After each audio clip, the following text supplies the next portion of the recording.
Oui, merci, Monsieur le Président. Alors, Madame la Vice-présidente, Messieurs les Présidents, Monsieur Faure. Alors, du 14 au 24 juin, effectivement, la France a accueilli la 43e réunion du traité sur l'Antarctique. Les pôles sont la région du monde où le changement climatique est le plus rapide, d'où l'importance de cet événement. Le travail indispensable des chercheurs en la matière permet de maintenir le niveau d'alerte et de nous informer régulièrement sur la catastrophe qui s'annonce.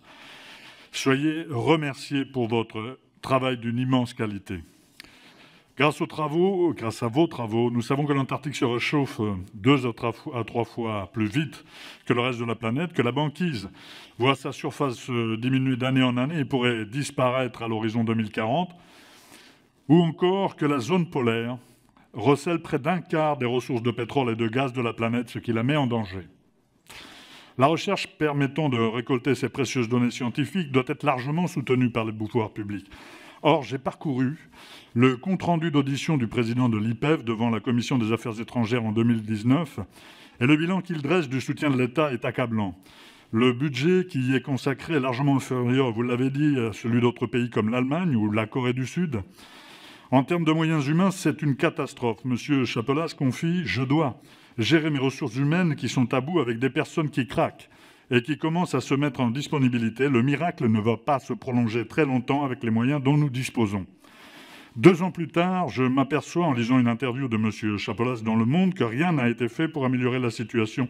Je le cite de nouveau, avec 1,5 million d'euros supplémentaires sur un budget total de 16 millions, on résoudrait notre problème d'emploi, on arrêterait l'hémorragie, car il y a hélas des burn-out à l'IPEV et des personnels déclarés en souffrance au travail. Alors je tiens à assurer aux salariés de l'IPEV mon plein et entier soutien. Vous illustrez, vous répétez, vous insistez devant la représentation nationale pour que chacun et chacune comprenne enfin que ces moyens insuffisants constituent une barrière à l'action de la France dans la lutte contre le réchauffement climatique. Alors nous, parlementaires, entendons cela de façon quasi unanime. Alors pouvez-vous nous détailler quels sont les principaux obstacles qui empêchent de passer de la prise de conscience à l'action véritable?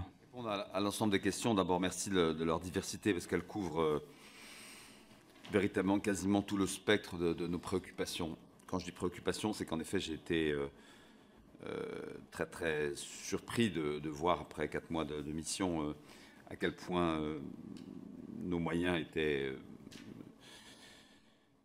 très faibles comparés aux enjeux qui sont rappelés ici, stratégiques, développement durable, climatique et autres. Faute d'une stratégie polaire, je reconnais que d'ailleurs certains groupes, le vôtre, monsieur, est très actif sur ces questions polaires, et maritimes d'ailleurs, mais d'autres maintenant, je crois aussi, en sont extrêmement pénétrés.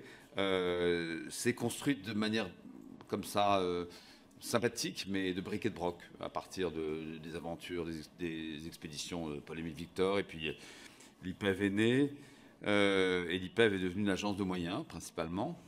Est-ce que c'est le bon dispositif? Est-ce qu'il ne faut pas imaginer autre chose? Je ne sais pas, je n'ai pas d'avis, puisque j'interroge beaucoup, mais il y a un décrochage considérable.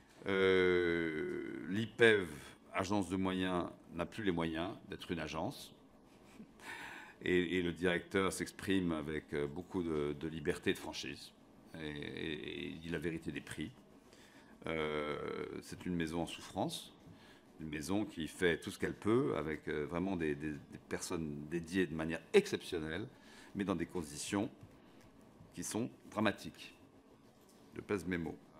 La prise de conscience, vous l'avez dit, Monsieur le député, la prise de conscience, je crois qu'elle est là depuis quelque temps. Elle est très très affirmée aujourd'hui.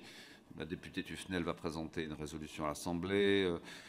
Madame Chabot et d'autres députés européens vont le faire pareillement au Parlement européen. Nous sommes des farouches défenseurs de la cause des aires marines protégées et nous nous battons et nous nous battrons contre les Russes, avec amitié, mais enfin fermeté, les Russes et les Chinois qui n'en veulent pas, mais 2 aires marines protégées dans l'Antarctique Est et dans la mer de Weddell, 2 millions de kilomètres carrés, c'est un de nos combats pour les semaines à venir, avec les Américains qui nous soutiennent maintenant et l'ensemble de la communauté internationale.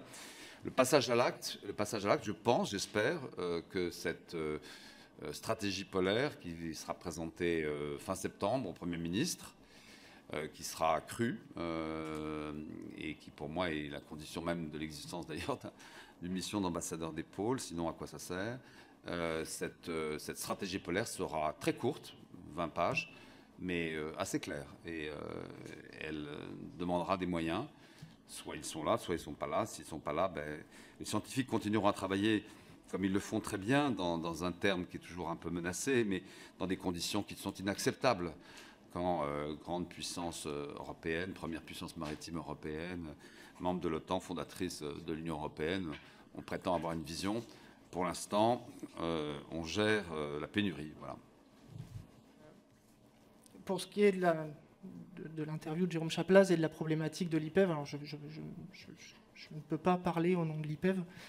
Par contre, en tant que chercheur, ce qui est sûr, c'est qu'on a besoin d'un IPEV fort pour s'assurer un accès au site d'études et pour s'assurer de l'excellence de la recherche française.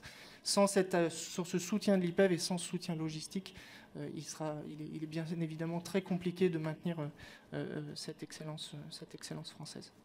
Moi aussi, j'ai lu l'interview de Jérôme Chaplaz et je suis comme témoin de ce qui se passe sur les bases polaires.